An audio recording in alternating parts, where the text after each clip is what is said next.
The CBS Radio Mystery Theater presents...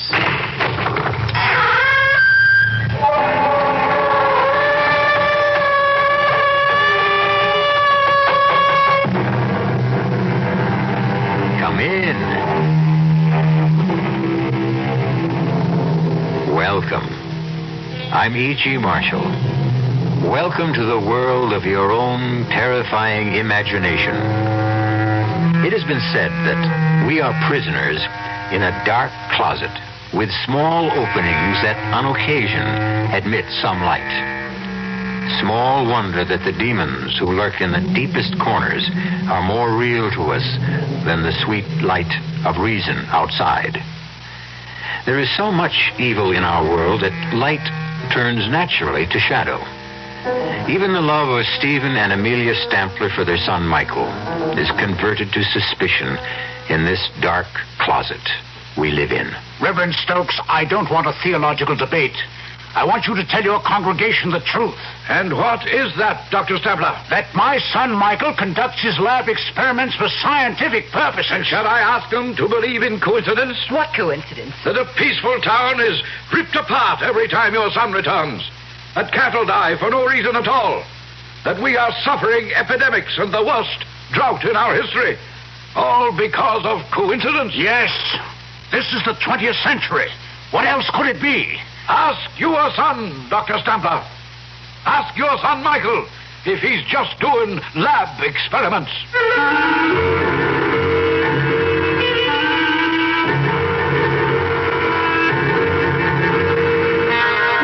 Our mystery drama, A Sacrifice in Blood, was written especially for the Mystery Theater by Milt Wisoff and stars Patricia Rowe and Ralph Bell. It is sponsored in part by the Kellogg Company, makers of Kellogg's Special K cereal. I'll be back shortly with Act One.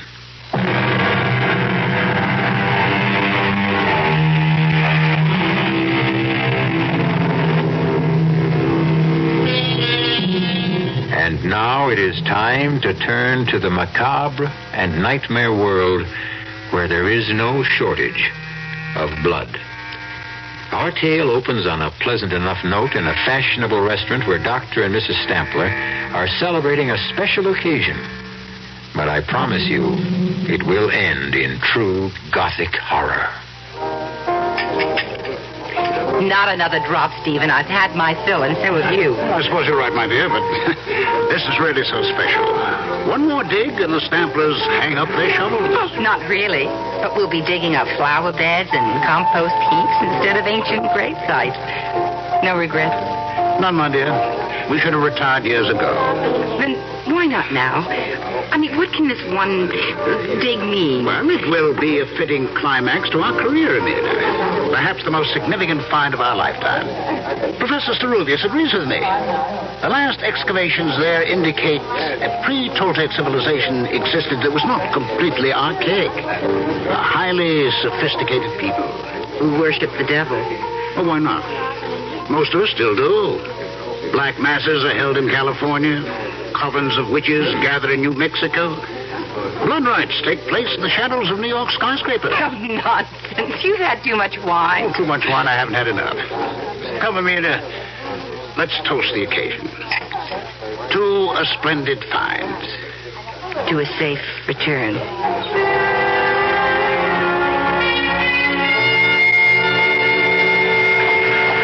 Dr. Stampler? Dr. Stampler? Yes. I am Professor Sarulius. Oh, thank you for meeting us. This is my wife, Amelia. My great pleasure. It's very nice of you. Not at all. Oh, here, let me put your bags in, please. Will you get in? I can't tell you how I've looked forward to meeting you, Professor. Miguel, if you please.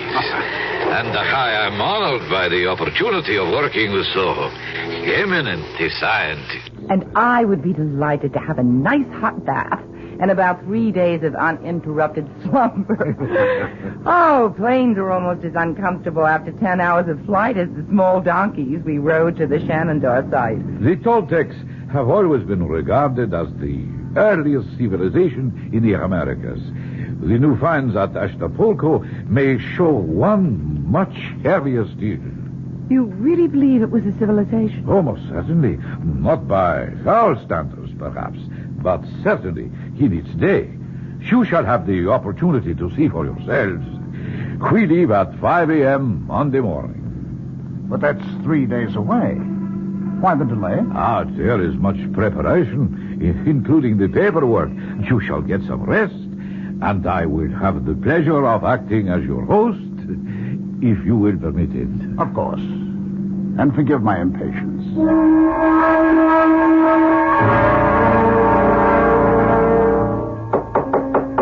Who's there? It is I, Miguel. Just a second. Forgive me. I know it is late, but it was necessary for me to see you. Oh, that's all right. Come on in. We weren't in bed yet.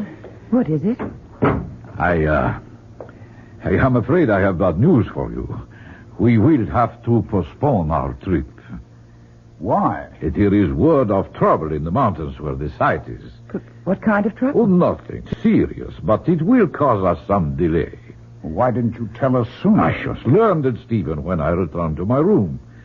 How long will the delay be? That is hard to say. What kind of trouble is it, Miguel? An Indian has been found. Murdered.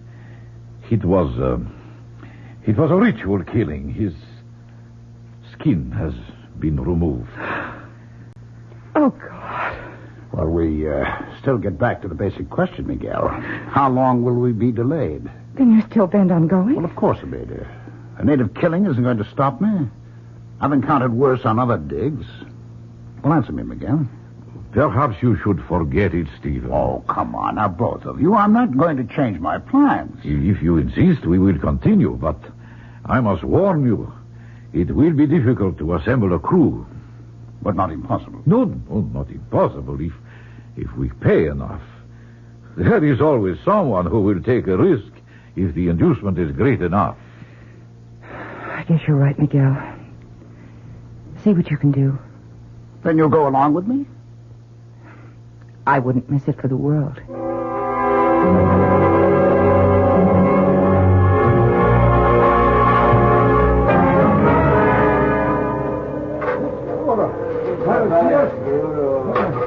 They're not making much headway, Miguel. Can't they dig any faster? We are up very high, Stephen. More than 10,000 feet. It is not conducive to strenuous exertion. They didn't display too much zeal on the climb, either. Well, they're not used to the altitude. Why didn't we get men who are? But you know the answer. No one else would come. You haven't seen anyone else since we got up here. They know better. They have broken through to a new chamber. Well, I hope it's more fruitful than the last one. Let's go take a look. Look there. They have an opening wide enough to go through. May I? Of course. This is your excavation, Stephen. Are you all right? Yes. Come on in. My God. It's so still in here. Even echoes die after thousands of years. We seem to be in the anteroom. I imagine the main chamber is just through those doors. It would appear so. Get the men in here. We've got to get those doors open, and it looks like one heck of a job. Siga pronto. No quiero entrarlo. Siga. No. Siga pronto. No. Well, what are they waiting for? They will not enter. Well, tell them they'll get docked if they're not in here pronto. It is no use. They will not come. All right, then we'll get the doors open by ourselves. Let's see how thick they are. Throw me a hammer, will you? It's pretty solid, Miguel.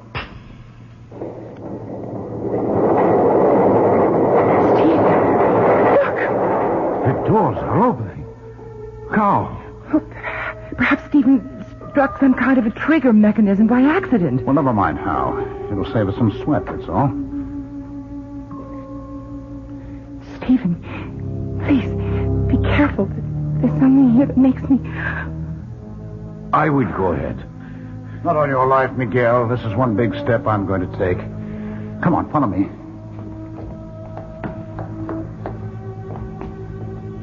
Good Lord. an enormous chamber. It's like a giant cathedral. Bring the lamps up. That door, it's cut in a single block. Oh, yes. It must weigh at least 10 tons. Look at the bas-reliefs on the walls. It is the devil that these people worshipped. Beautiful. Sinister, malevolent, but beautiful. Bring the lamps forward. What is it, Amelia? The skulls! There's piles of brilliant skulls! We have found what we're looking for. The sacrificial chambers of the temple. Yes, you're right, Miguel. Can you make out these inscriptions? I see, yes. They tell the story of the ritual. These were incense burners where human hearts smoked. The skulls piled at the base of that enormous slab of stone were sacrificed on that altar. What's that? Oh, Miguel just described it, my dear. The stone slab was the altar. No, I mean in the center of the altar. Probably the debris of centuries. I just saw something stir. It's a baby. Completely naked. On that cold stone. Oh, a poor child. Now. There now. Oh, he's lovely. He's so warm. Well, how could he be warm? It's so cold and damp in here. Well, he must have been left here a few minutes ago. Well, perhaps someone left him as a warning to us. Oh, but impossible. There is no other entrance beside the stone doors, not even windows. This was the sacrificial chamber of these ancient people. Well, then how, Miguel? I don't know. And I'm afraid the answer, if we ever find it, will not be pleasant. Well, at least whoever left him had sense enough to leave some protection. There's a woven mat on the altar. See? And that is one of the mysteries that troubles me. What are you saying, Miguel? The fabric the child is lying on. Examine it. Yes. Yes, I see what you mean. It was woven when the temple was new. When a bright star appears in the east and a child is born, there is a season of celebration. But when a child appears on a sacrificial slab of the temple of an ancient people who worship the devil, what will the season bring?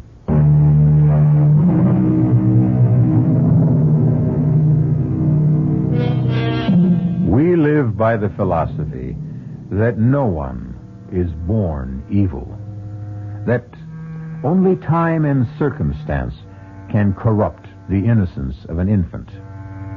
And yet, deep within us, we feel some doubt when monsters arise. What made Cain? Was Adolf Hitler or Jack the Ripper ever a clean slate? Why should we not wonder even stronger when a child appears out of nowhere in the temple of Satan? Well, I am not happy to see you leave, my friends. We'll miss you too, Miguel. Oh, that of course, but I wish you had not decided to adopt the baby and take him with you. I would have preferred you to leave him here with me until I could ascertain what his origins are. I think he's right, Amelia. There's still time to change our minds. Oh, no, we fought harder to take him with us than those artifacts from the chamber. I'm not going to give him up now. What difference does it make where our son came from or who left him there? He's a perfectly normal baby, and he means more to me than the trophies we're carrying off. Well, if you have made your minds up, then all I can say is, via con Deus. I am very delighted that you both have what you wish.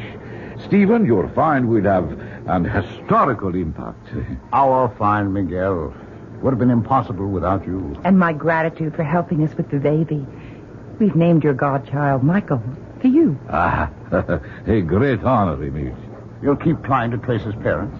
Yes, if that is what you wish. Don't try too hard, Miguel. It doesn't matter where he came from. We're all he needs from now on. I hope you are right, Emilia.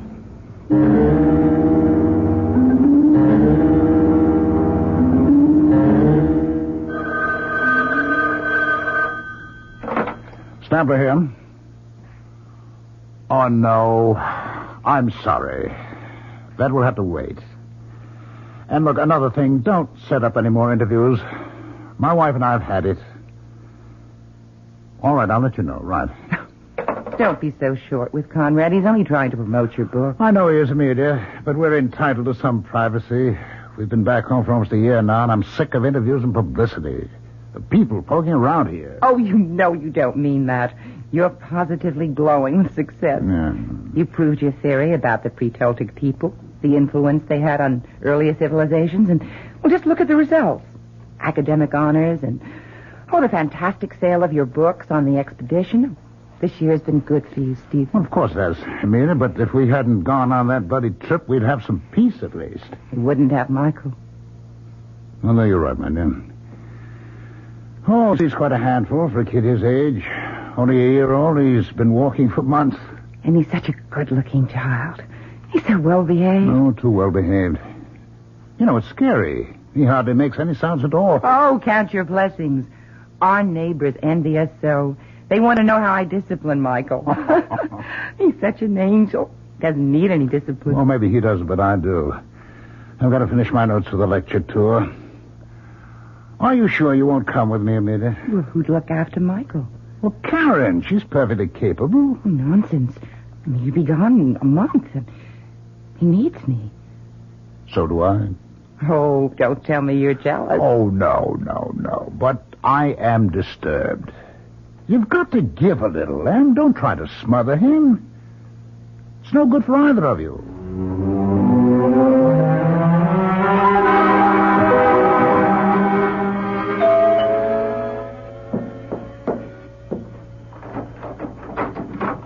Stephen, well, I didn't expect you home so soon. It's Michael's birthday, so I thought I'd be early. I was taking a sentimental journey back through the years with Michael's birthday books. Here he is at 2. Yes, I remember. We took him to the zoo, and he was fascinated. Here he is a year ago.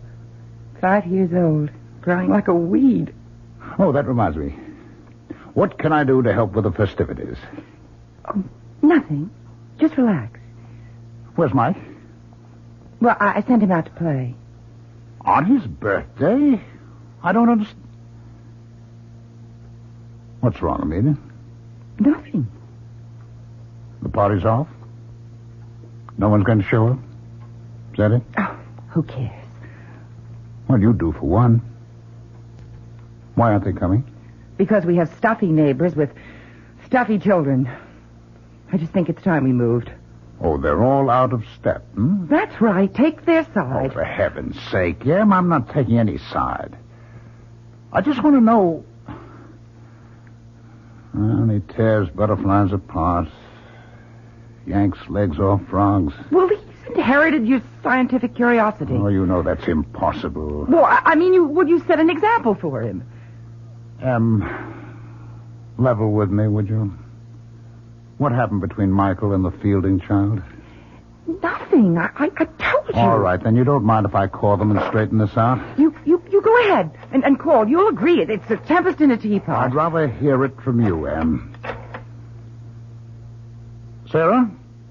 This is Stephen Stampler. Well, yes, I know. I read your note. Well, can you tell me why? Michael did what? Are you sure? I see. Yes, I know how you feel. And, thanks for being direct. Bye. Well? I just don't understand. Curiosity. It's simple, childish curiosity. Children try to discover the world around them. They smell, taste, feel. They hurt? Well, yes, sometimes they hurt. Not out of malice. Try to be honest, Em. How would you feel if you were Sarah Fielding? I hope I'd have the good sense to take things in stride. Would you? I can't believe it's you, Amelia. You've lost all sense of objectivity. And you've lost all sense of proportion. Are you trying to cast Michael as a monster? I'd like to understand him, but I think I need help. And so does he.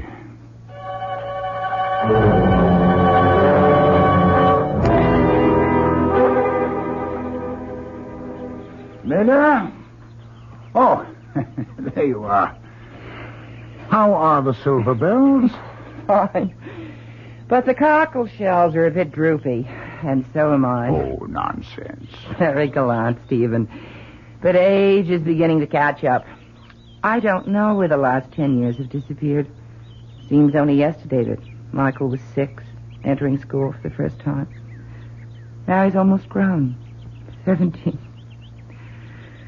Oh, my, you look handsome today. You're even wearing a tie. Yes, so I have. What's the occasion? We have a friend in town. Old Ceruvius. Oh, I didn't know he was in the States. Well, neither did I. He's consulting with the museum people, and he'd like to see us. I asked him out to lunch. Oh, that was thoughtful. Now, there's no need to fuss, Amelia. Of course not. I'll get the soil off my hands and throw something together. If Miguel doesn't mind, I certainly don't. Well, thank you, Anne. Is there anything I can get from town for you? No, just hurry back. Ceruvius is dying to see Mike.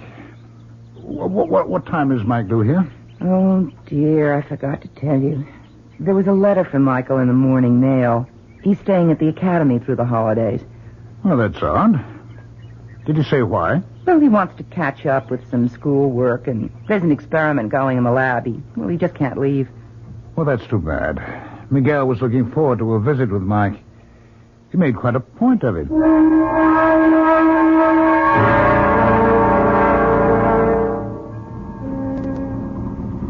This is quite a machine. It sounds like my coffee grind. It's reliable transportation, Miguel, despite the noise it makes. And how is the boy? Well, very well. And so is Amelia. You look fit. I should be. I still clamber over rocks like a mountain goat and dig interminable tunnels. Have you found anything more at the old digs? Enough to verify your findings. But one thing we never discovered. No trace of Mike's parents, eh? No. I have shown the pictures you sent me to every man, woman, and child in the region. Nothing. Well, how is he getting on? He seems to like it at the academy. As a matter of fact, things are going so well there, he won't be home for the holidays. I'm sorry. Oh, it's too bad. I must see him. Perhaps I still can. Well, he's not due home until the summer vacation. In that case, Mohammed must go to the mountain. That's quite a trip. Not to see a godchild.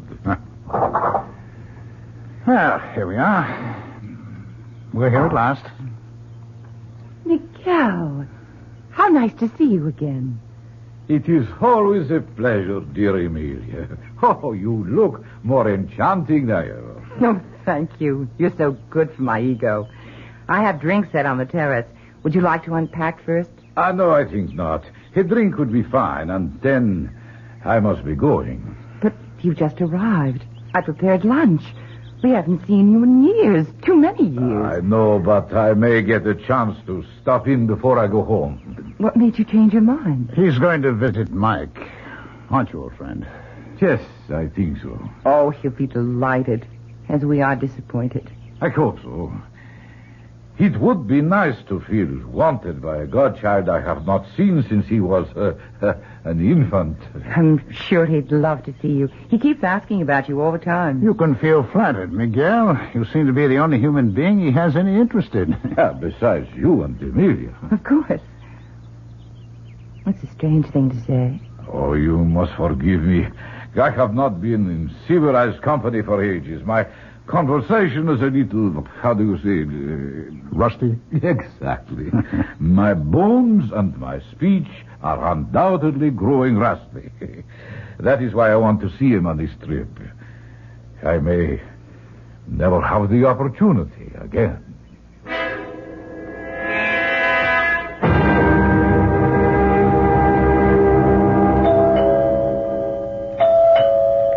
Could you get that, Stephen? I'm just finishing the shelf, dear. Very well. Michael, I don't understand. No hello? Should I go out and start over again? Oh, it's not silly. Hello, darling. That's more like it. Stephen, it's Michael. Mike! I know. Mother had the same reaction. I just got through sooner than I thought I would, so I rushed home. Put your bags in your room, and I'll fix something to eat. You look well, Dad. Why shouldn't I? Leisure is good for the thinking classes. Oh, you look a bit drawn. Are they pushing you? No, I'm pushing myself. There's so much to do. What's new? Your godfather paid us a visit. He wanted to see you. Well, here I am. Well, he had to leave. Obviously, he didn't get to see you at the academy. No, I didn't even know he planned to make the trip. Oh, that's odd. He said he would go to the academy directly. We must have crossed paths. Oh, excuse me, Mike. Hello. Yes, this is Dr. Stephen Stamler. Would you mind reading it? What? Would you read that again, please? Oh, my God. What is it, dear? It's a wire from the academy. They found Cerubius. Found him? Yes. Miguel is dead.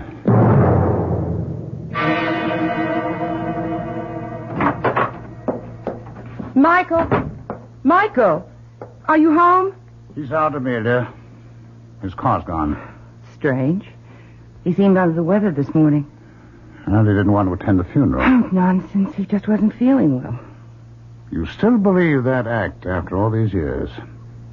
You know, he's always avoided unpleasantness that way. Well, it was unpleasant, Stephen. An old friend to go that way. All right, Em. It's all over. What could have done it? You mean who, Em? No, I don't. Nothing human could have been responsible for Miguel's death.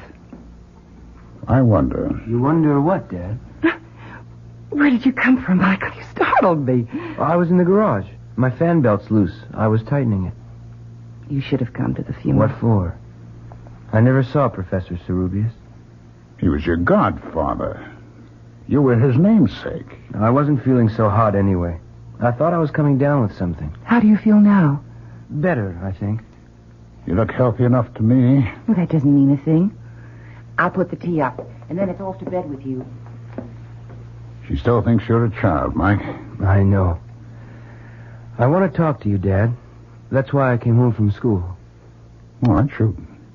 I really don't know what I want to do. I think I've had the academy. But you said you liked it there. You're doing well? I know, but I can't make the scene there anymore. Too much work? No, not really. I'm just not on to some of the stuff I've got to handle there. The creeps in Fairmount are still living in the 17th century. They'd have witch burning if the law didn't forbid it. What's that got to do with you? Well, some of my experiments have got them on the warpath. I thought you were working in the physical sciences. Well, not exactly. I've been going beyond that. Like what? Well, for one thing, ESP. You've always felt I had it. Well, that's not considered supernatural today. Yeah, I know, but the townies think it is. Well, that's all the fuss I think you should stay on. It never pays to bow down to ignorance. I'm glad you see it that way, Dad. Oh, but there's more, isn't there, huh? What do you know about my people? Where I come from? Not too much. How about Cerubius? Well, he thought he was on to something. He was on his way to talk to you about it. Too bad we missed each other. Did you? Well, of course. I told you I was on my way back here when I heard... That's not exactly what happened, Mike. He called me from the airport when he landed. What did he say? I don't know. Amelia and I were out. He left a message with our answering service. He said he was going right out to see you. That he had phoned ahead. I never heard from him. And that if anything happened, there was a letter that he was mailing to us. Well, then you did hear from him. By mail, at least. We never received the letter. Did you? Now you're accusing me of tampering with your mail? I'm only asking, Michael. Do you really think I saw Cerubius that night? Did you, Mike?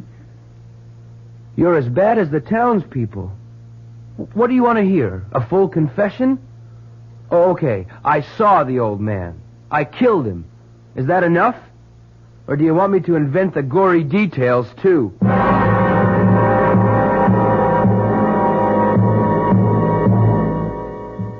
Fear can be a force for good or evil. It can keep us from harm, or it can be a malignancy that feeds on darkness and ignorance.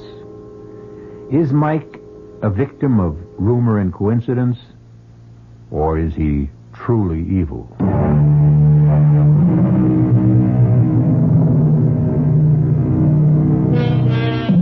There is a peculiar kind of fear we call courage that makes us go on when all we want to do is find peace and shelter. It makes men who fear heights climb mountains. Soldiers who detest war and suffering advance on bloody battlefields. Some call it pride rather than courage. Choose now. Retreat now and regret it, or go on with me to Act 3. Mark, I've just heard from the police. They're still running down leads on the murder of Cerubius, but they admit it seems hopeless. Too bad. Did you ever get the letter he said he mailed you? No, I don't know what could have happened. Neither do I. How are you doing in the workshop? I don't know. Thank God frogs are such fast breeders. I killed them off so fast. No results? Only with our neighbors. They seem to connect my frogs with everything bad that's happening. The Gilmore child comes down with meningitis, my frogs are responsible. The drought and the unusual heat, the salmonella outbreak, all part of my wicked machinations. How would you like to come out of retirement, both of you? What do you mean? I'd like to go back to the place you found me, to see if I can trace my origins. Maybe I'll find myself then. Well, I don't know, Mike. I just hadn't thought about it. Well, then don't. Let's just do it. Oh, Father! It's a gift from our loving neighbors. It's a brick. There's a note attached to it. Let me see that, Mike. This is your last warning. Leave, or we will send you back to the hell where you belong. They're not all clods after all. Someone has imagination and a gift of expression. This is no laughing matter, Mike. I'm going to find out who's responsible for this outrage.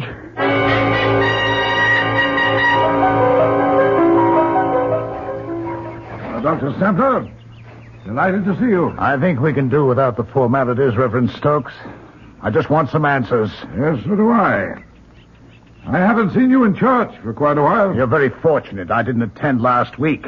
I don't think you'd care for my reaction to your sermon. Oh, then you don't believe in the presence of Satan? No, I don't. All I know is what that kind of talk leads to. Oh, the brick, you mean. I'm sorry about that. Well, yes, you should be. You've got these farmers half insane with your superstitious prattle. Some say that about religion. I wonder why. All right, let's not get sidetracked, Reverend Stokes. I don't want a theological debate. I want you to tell your congregation the truth. And what is that, Dr. Stantler? That my son Mike raises frogs for his lab experiments. Shall I tell them to believe in coincidence? What coincidence? That a peaceful town is ripped apart every time your son returns. That cattle die for no reason at all. That we are suffering epidemics and the worst drought in our history. All because of coincidence? Yes, you tell them that this is the 20th century. What else could it be? Ask your son, Dr. Stampler. Ask him if he's just doing lab experiments. I told you, Dad, I'm going back where you found me, with or without you. Mike, that is foolish. Cerubius excavated for years but found nothing. What makes you think you can? Because I was born to it and Cerubius was not. He was contaminated by Spanish blood. My lines are pure. I need to find my way to another world. Will you come with me? You're not serious, Mike. I've got to go, Mother. I thought you'd understand. Well, I do. I just want you to think things through a little longer. Go back to school. Just finish this semester, and then we'll all go back. I promise you. That makes sense, Mike. It's only a few months. What do you say? Okay, but I won't let you stall me past then. I think my word is good enough. It is, Dad. Then, that's settled. Now, why don't you take Dad out for a walk? This room needs cleaning and airing. Are you implying? Not at all. I'm stating it quite clearly. Either I clean this place now, or I'll send in some goats to keep you company tonight. Now, shoot. Okay, I'll go. How about the keys to the car? I thought we were going for a walk. Take a rain check. I'd like to drive into the city. I'll be my guest. Here. Just drive carefully. Don't worry. I'll be back for dinner. Can I give you a hand, Amelia? I don't think so, Stephen. My, this place is dusty. I'll empty the trash basket for you. Just dump things into the plastic bag. Don't you feed Mike, Amelia? Of course I do. Look at all these hamburger wrappings. Well, I think he feeds his frogs with them. Oh, no. What's wrong, Stephen? You're as white as a sheet. Yeah. This piece of paper. Well, what is it? It's part of an envelope, Amelia. The one that contained the letter Cerubius wrote to us. Oh, my God. But why didn't Mike... Destroy the letter? That's what I'm wondering, too. And I don't like the answer I get.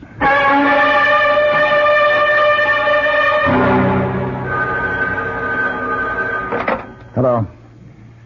Yes, this is Dr. Stampler. He what? Can't be. We'll be right over. Yes, but I want to see my son. What is it, Stephen? What? Stokes. I don't want to see him. I want to see my son. Hello. Hello. He hung up. Well, what happened? Mike. They're looking for him. What for? They claim he's killed someone. I don't believe it. What, with the car? I mean, with an accident? It was no accident. They found Claire Baxter dead. What's that got to do with Mike? They claim he was seen near the place where the body was found. Where's Mike now? He's disappeared. They found our car in the ravine. Oh, no. I'll go see. Good evening. Yes, Reverend Stokes, what is it? May I come in? No, you may not. Now clear out of here. What's wrong with you, Steve? Please come in, Reverend. Thank you, Mrs. Stampler. I know it's painful, but I must talk to you. What is there to talk about? Your son. I tried to reach you before with facts, but you wouldn't listen. Well, why should I, of all these silly nonsense? No nonsense this time, I'm afraid. Your son has committed murder. Just because he was seen near where the girl was found, I'll bet half the no town one could have else been in there. town would kill the way Claire was slaughtered. Please, I don't want to hear any more. And we just sit quietly and wait. For what? For your son to return. And then what? Then we'll do what must be done. You won't wait here. Now be sensible. There are men just beyond this door. I would prefer to do this as reasonably as possible. Do what? Just ask him a few questions, Mrs. Sampler. Now, please let me handle this. Or would you prefer mob violence Ask your questions, Stokes. I'm here. Run, Mike. Save yourself. Not yet. I've got a score to settle with old Nosy. Sit down, Michael. It's all over for you. For you, meddler. No, Asmodeus, your time has come. Asmodeus? Asmodeus, Satan, whatever you call yourself. Sit down and answer my questions. I've changed my mind. I'll answer your questions if you catch me. Stop him, Stephen. Please don't let him go. No, Amelia, don't worry. Stokes will never get him. Neither will that mob. He's on his way back. Back? Where? Where we found him, Amelia. In the sacrificial chamber. Zeruvius said someday Mike would return.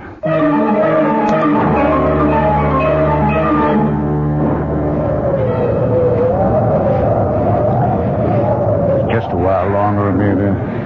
I'm all right, Stephen. Do you think we'll find him? He wanted so badly to find his way back. He must be here. I'm glad he got away from them all. I'm not so sure about that. I pieced together Zeruvius' letter from the scraps in the wastebasket. It explains a great deal. Michael was not just an ordinary Indian child abandoned by his parents. The tribes have a legend about the pure-born son of kings who is sacrificed for his people. Do you think Michael? I don't know, Amelia. I don't know what to believe anymore. There's a light in the chamber ahead. I know. Hold this lantern, Amelia. Hold it high. Don't come any closer. Michael! Oh, thank God we found you. Where are you, Mike? Boy, we believe in you. We trust you. Stay where you are. Do as I tell you. We want to help you. Then leave. That's the best you can do for me. You kept me from my destiny when you took me from this tomb. Let me fulfill it now. We love you, Michael. Please save yourself. Hold the lantern higher, Amelia. What is it? There's a child, Em. There's a baby on the altar where we found Mike. It's Michael. Oh, my God. It's Michael. It can't be. Yes, I remember every detail. Stay back. Stay back, Amelia. Don't come any closer. It's a child on the altar. It's Mike. Someone or something is standing over it. Oh, no. I can't believe it. The child's off. Oh, God, no. Michael. Oh, Michael.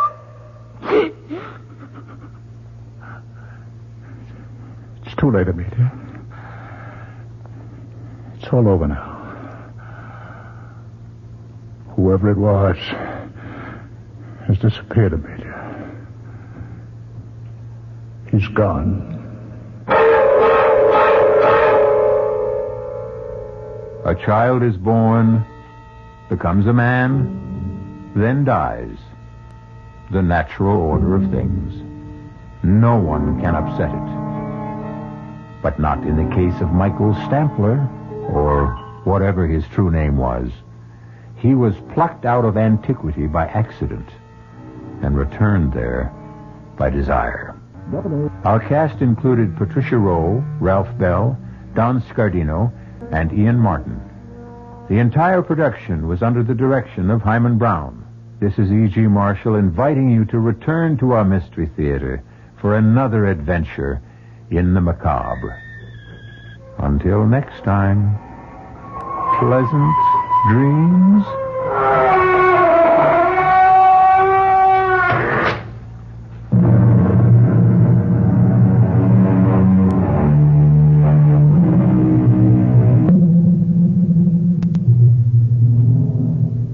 The preceding Mystery Theater program was furnished by the CBS Radio Network.